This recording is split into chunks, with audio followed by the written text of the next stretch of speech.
Good afternoon, everyone, and Happy New Year. Let me just set up my screening, make sure we're live, live on all our platforms here. Okay, yes, there we go.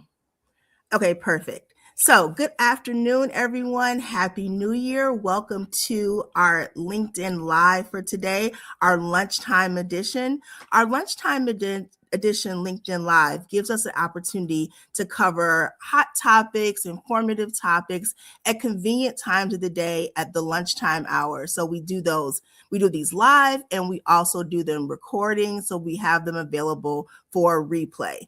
Today, our topic is going to be the topic of actual New Year's resolutions, and most importantly, how we want to ditch that concept and come up with a new idea and a new concept, which is going to be New Year, New Strategies. So I have some notes I have available here that I made for us because I want to really dive into this topic and come up with some good content and good strategy for how we can make changes in this new year. So let's dive into this and explore all of this information.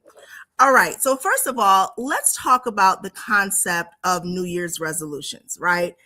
We all know about them. We make them every year. We tell ourselves this year is going to be the year that we do things differently. We're going to improve our careers, our finances, our fitness, our relationship, all the things.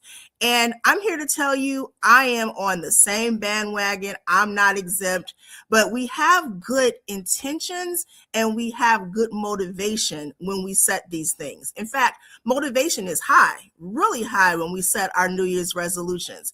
But let's be honest, it just doesn't work. And I'm going to use myself, be very transparent in this, in this moment to kind of show how this has been something that has impacted my life as well. Let's start with the infamous one that everybody does. Let's talk about the gym membership, right? Everyone says, this is new year, new me. I'm going to join the gym. And this is something that I was notorious for doing back in the day. But I did it at a whole different level, you guys. I would get the new gym bag. I would get the new outfits, the new gym shoes. I would even go so far as to get a brand new lock. Like the lock I have from before, the last year didn't work. But once again, it's just in your mind, you feel like you want to start fresh, you want to start new, and then what happens? It's the fall off. But it's not because we don't care, not because we don't want the results. What it really is that good intentions and high motivation alone don't create lasting change. So if the things you want to accomplish this year, or in fact, anytime in your life, is solely based on intentions and motivation, they are doomed to fail. So that is one thing we need to move away from and make sure that we are structuring the things that we want on a different level, a different concept, so that we can achieve those results and actually get the things that we want. So let me first introduce myself for those of you who don't know me. My name is Catrice Miller. I'm an executive career and leadership coach, as well as a nationally recognized employee and labor relations leader. I have been in this industry for over 30 years, and I've had the amazing fortune of consulting with, working for, and partnering with Fortune 500 companies, as well as other large organizations, helping them promote their leaders, hire leaders, as well as just develop leadership across the board in these industries. So let's dive in and actually look at what is the root cause of why this is not working, and then let's come up with a plan for how we can actually change it and make it work. One thing I love to fall back on when looking at the cause of a problem is to look at the true definition of what we are examining or attempting to tackle. So what I did was I went and I looked up the definition of resolution and the definition of a strategy. Now, we all know, generally speaking, what these words mean, right? But I feel like we're not using them properly, and that is partially why we're getting the results that we're getting. So, by definition, a resolution is a firm decision or declaration to do something or to not do something. It reflects intent or determination, often made without a detailed plan for execution or adjustment when obstacles arise. Okay, that says a lot. That says a lot as to why resolutions are not working. Now let's look at the definition of a strategy. A strategy is a deliberate, structured plan of action designed to achieve a specific goal. It accounts for resources, potential obstacles, and challenging conditions that may result and provides a framework for decision making and execution over time. Okay, by definition, can we see why the concept of New Year's resolutions are doomed to failure and why we need New Year's strategy? In fact, if you look across all my social media platforms, that is my new mantra for this year. New year, new strategy. Because the age of declarations alone are not going to cut it, especially in this social media world. I feel like social media heightens that endorphin of making us feel like declarations is where it's at and that's all we need to do, because not only are we getting that immediate gratification, we're getting it across our platforms from social media, and everyone is liking, high-fiving, hearting, and celebrating our intentions and the things that we are declaring that we're going to do. But true change, especially in the area of career strategy, is going to come from having systems, positioning, and execution in place. And that is what we're going to talk about today. But first, let's also examine what are the hidden patterns that are stalling our career progression. Now, these patterns can be found in any goal that you set for the new year or any time of the year, but I'm going to frame them specifically in the context of the career objectives.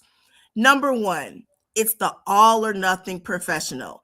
This is the one who has to have all or nothing, meaning if I set the goal, I have to have it match 100% or it's doomed to failure. So one missed opportunity, a difficult conversation, a slow quarter leads to disengagement. And instead of adjusting the approach, the process just halts altogether. But the minute this professional sees any signs of conflict, problems, or not reaching the goal, or just problematic issues, they just kind of stop because they have that all or nothing mentality. The next hidden pattern that we see is the overextended professional. This is the professional who decides that come January 1st, I'm going to do everything under the sun that I could not accomplish in a whole year before. I'm going to do it all on January 1st or all in the month of January. This individual has a surge of ambition and they definitely mean well. They are very ambitious. They are very, targeted in what they want to do, but they are setting themselves up for failure because it's just not conducive to reality. So this individual is taking on more projects, trying to get more visibility, more responsibility. Those things are all great, but they're doing it at a super rapid pace that is not conducive to success. So that's the professional here, the overextended professional. Next, we have the professional who lacks the ability to reset. This is the professional who, the moment there's a setback, because setbacks are inevitable in leadership, they lose their momentum. They lack career growth and they're unable to handle setbacks. Or better yet, this is the person who is failing at the skill of pivoting. They are not able to pivot when there is a setback because they don't understand that momentum will still have challenges and you need to have a plan in which to pivot when you have a setback. Excuse me. All right. So the next one, we have two more. It's going to be the expectation, the professional who expects immediate results. Many professionals expect fast results. Now, this is different from the overextended professional. The overextended professional doesn't necessarily expect the results to come fast. They're just putting so much on their plate. That's why it's not working. The individual here who is expecting the immediate advancement, they want the results right now. They want to see, they live in the world of instant gratification. And if it's not showing up instantly, it's not going to work for them. And then our last professional, and this is one that a lot of people don't recognize. This is the professional who has the fear of success. What if it does work? What if I get everything I want? What if I set all those goals and meet all those goals? How am I going to maintain it?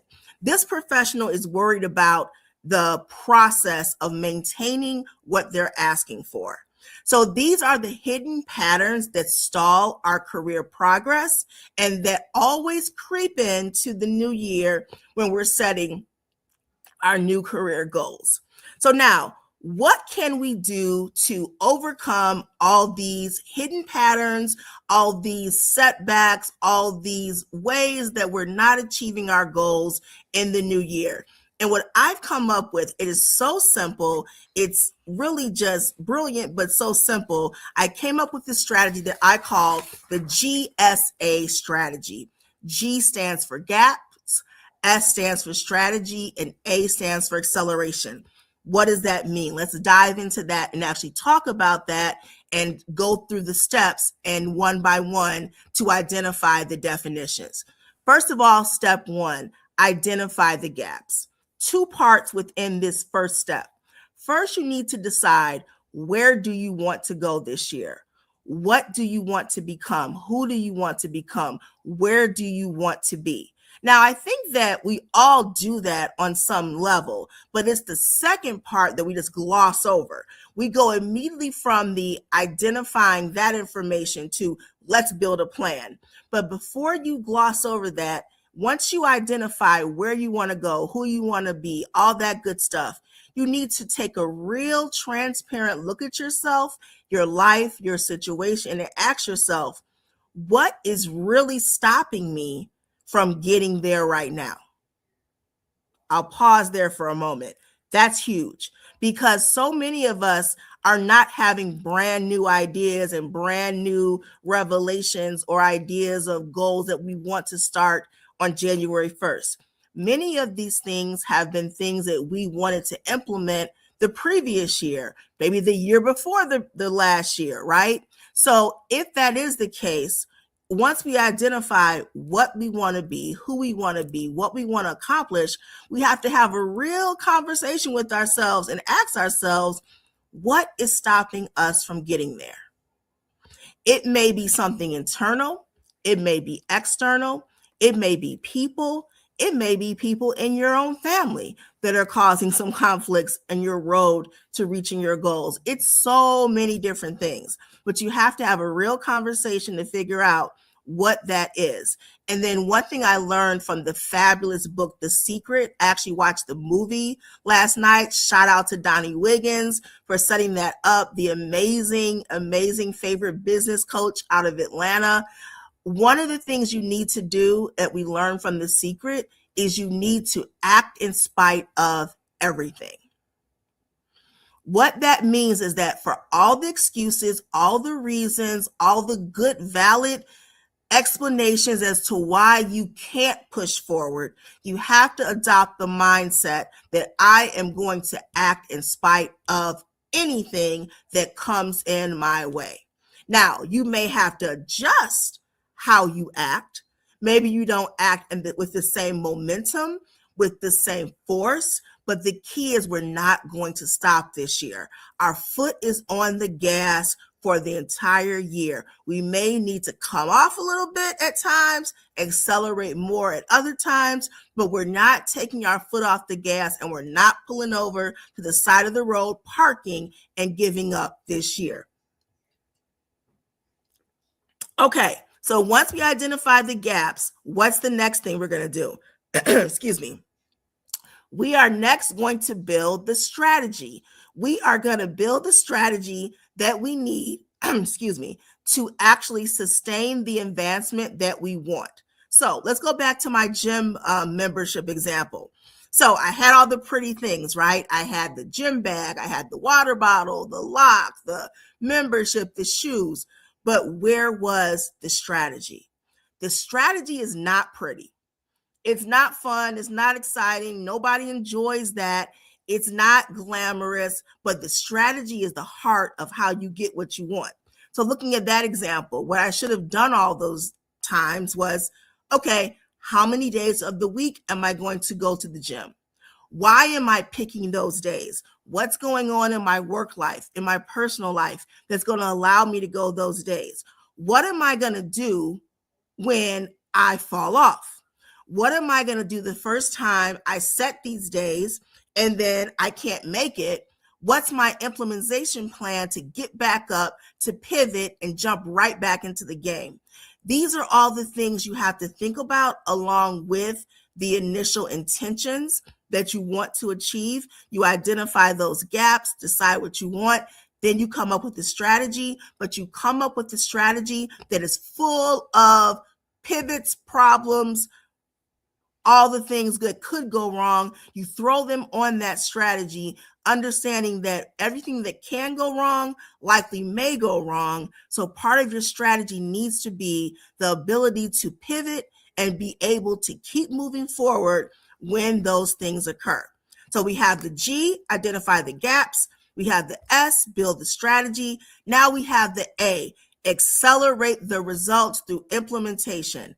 Not just do it, actually do it with a plan in place where you understand what each benchmark is and what each milestone is on your journey.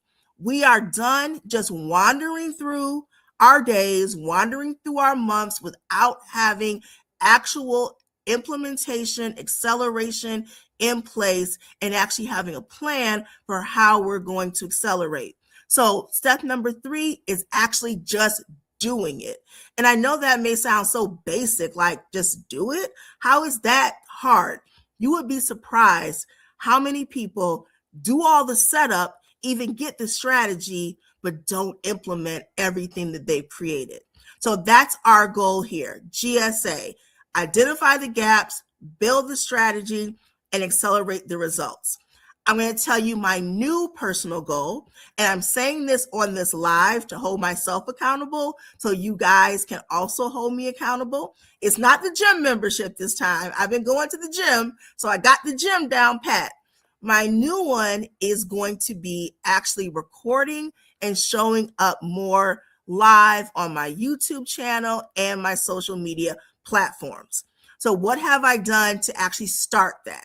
Much like the gym membership, I got all the stuff. I got the microphones. I got the boom arm for recording. I have microphones and lights. I have all the stuff, right? All the stuff.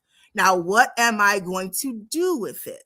What is the strategy? So I have developed an actual marketing schedule for the lives I'm going to produce, the lives I'm going to go live with on my social media platforms, and I'm holding myself accountable to that.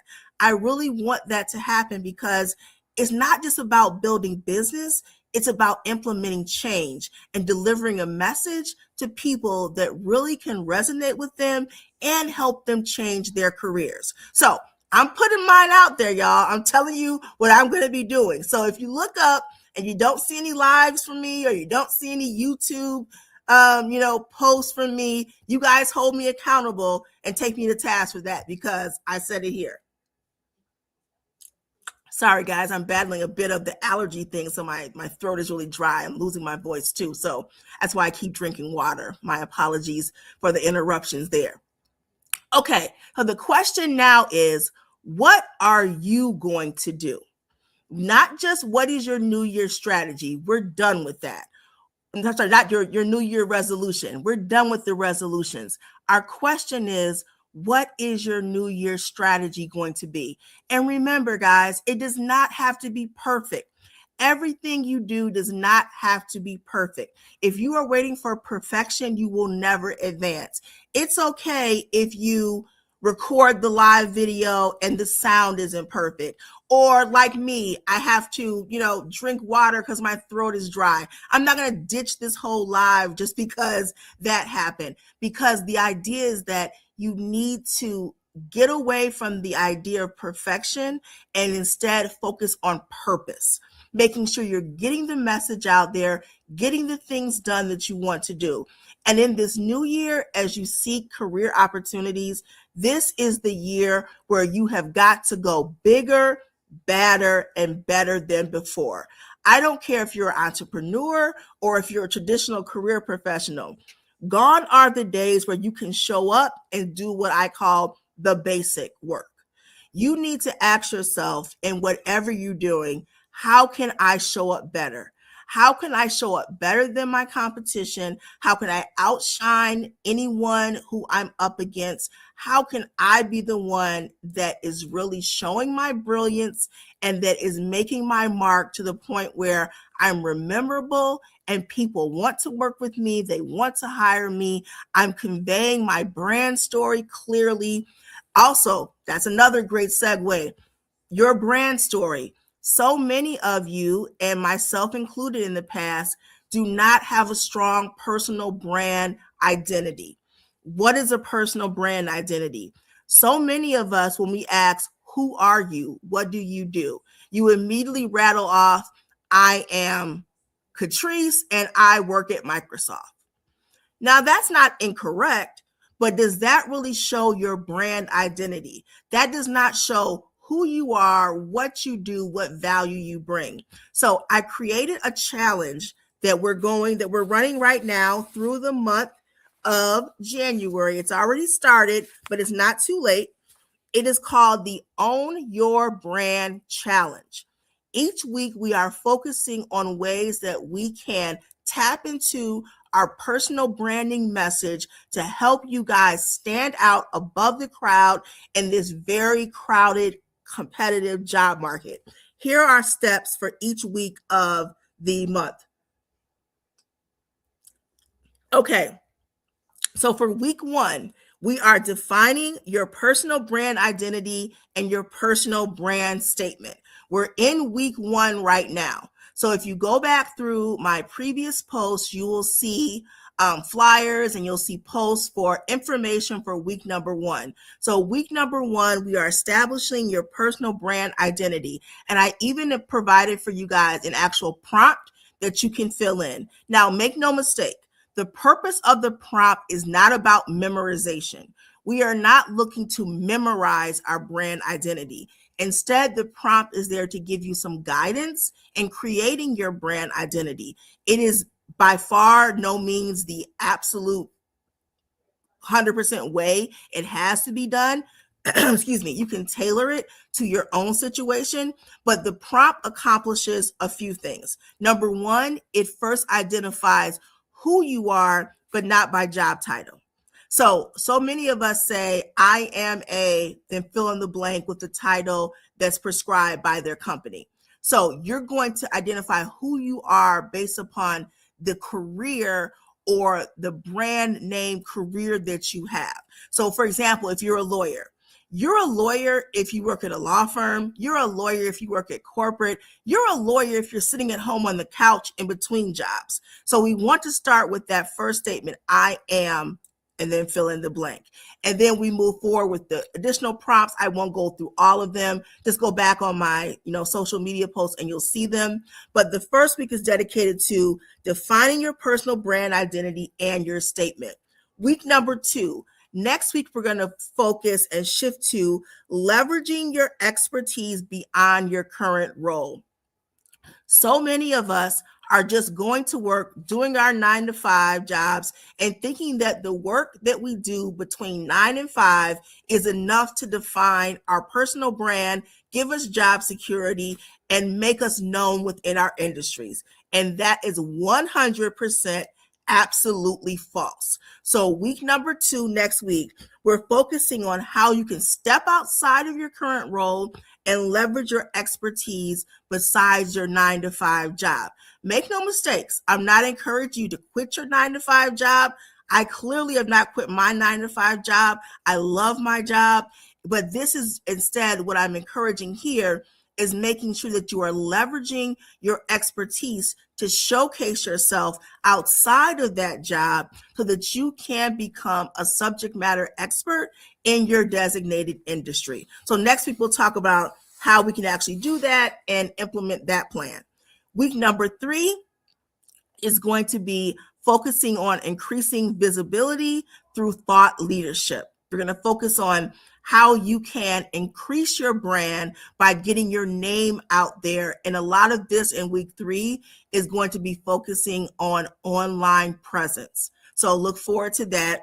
And then week number 4 is going to be strategic networking and brand activation. So we're going to pull it all together and decide how we can best network based on the actual jobs that you have and the industry that you're a part of, how you can best network in that industry so that you can get known and have your brand established. Then after we do all of this, at the end of the month, we will then put it all together. And then because it is officially a challenge, you will have the opportunity to submit your personal branding statement and win some fabulous prizes that I've actually detailed on the social media posts as well.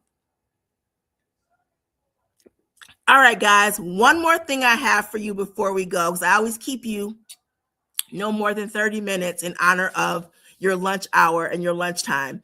I want to call to your attention the new way that I am coaching. It's all tied to what the idea that I call ethical career coaching.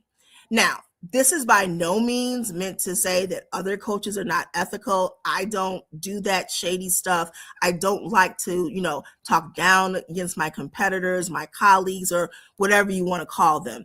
But I do want to call to your attention the idea and the fact that, as many of you know, the industry has changed, right? There is definitely a movement in which the job market is incredibly tough. It's harder than it's ever been. And so because it has changed so much, I feel like the coaching industry needs to change as well. There needs to be a pivot in how we actually deliver career coaching. And I'm taking the lead on that, and I've created a process in which I refuse to actually take on any clients without first giving them the opportunity to have a free career strategy call with me and provide for them a career audit report, a strategy audit report. What this is going to do is, before you even sign up or actually take me on as a coach, we're going to figure out, is your problem the market, meaning, the job market, or is your problem your job strategy? Now, if your problem is the job market, that means you're doing everything right, and it's just an unfortunate time with the job market. But here's a voice of optimism on that end. Your expertise, your great job strategy, everything you're doing right will always outwin the market every time. So if we have our career strategy call, I provide you with your audit report, and we find that you're really doing everything right, I'm going to encourage you just to keep being consistent. Keep being consistent. Keep doing everything you're doing. Keep building strategy and keep that momentum, and it will work out for you. You will get the job that you desire. But let's say we have that call and we find that there are gaps and there are ways that you need to and that you absolutely must improve your job search. For those individuals, those are the people that I am going to invite to work with me, and I'm going to encourage to work with me so that we can fill those gaps, those voids, and get you the strategy and all the skills that you need in order to win in this market. The thing I absolutely hate, and I have to be transparent about this, I've seen posts on social media where people are saying, the job market is awful. It's horrible. You can't win in this market. And anyone who is not recognizing that is not being honest. It's nothing that can be done. They're trying to take advantage of you. It's just doom, doom, doom, doom, doom. I hate that because yes, it's bad, but you can't end that with a period. You have to remain confident, and you have to remain diligent about your efforts. One thing that cannot be broken or shaken is your expertise, your experience, and your confidence. It will outlast any job market, and you will win as long as you maintain that momentum. And that's why I hate those posts, because I feel like, in a way, it's kind of preying on people because they know people are frustrated and they know that people are tired. So when they hear someone else saying, yeah, it's awful, it's like let's all feel bad about it and, jump on the post and say, yeah, these employers are horrible, everyone's horrible, and all the things. So I just don't believe in approaching things that way. And I'm speaking and I'm preaching from my own experience. I've been laid off. I have been part of government shutdowns. And in all those times, I never had that mentality like it's gloom and doom. There is no hope. Nothing can be done. I had frustrating moments for sure. I had moments where I was fed up, wanted to give up. Absolutely. But you cannot give up. You have to keep moving forward, and you have to make sure that you have the job strategy, the skills, and everything you need in order to win in the market, regardless of what's going on in the market. So back to our actual, subject of the calls and the audit report. When we have that career strategy call and I deliver your audit report, if I find that you do need assistance in closing those gaps and getting the strategy that you need, I will invite you to become one of my clients. And I'm also limiting the amount of clients I'm taking on this year, because I'm going to work one-on-one with each individual to give them the skills, the strategy, and everything they need to succeed. So more to come on that. You'll see that on my social media posts. It's called the Career Strategy Call plus Audit Report. All you have to do is very simple. You go on there, you book your strategy call, you upload your resume, and you answer a series of short questions to help me prepare your audit report. We have our call and we discuss the gaps, your strategy, where you're at, where you're going, and next steps moving forward. All right, guys, in closing, we're at the 30-minute mark. I want to once again reiterate Happy New Year to all of you. And we are experiencing and we're moving forward with a new mantra. We are ditching resolutions and we are moving forward with the slogan, New Year, New Strategy. You can win this year. You will win this year. Develop the strategies that you need in order to get the results that you want, need, and that you deserve. I'm Catrice Miller, and I'll see you next time. Bye-bye.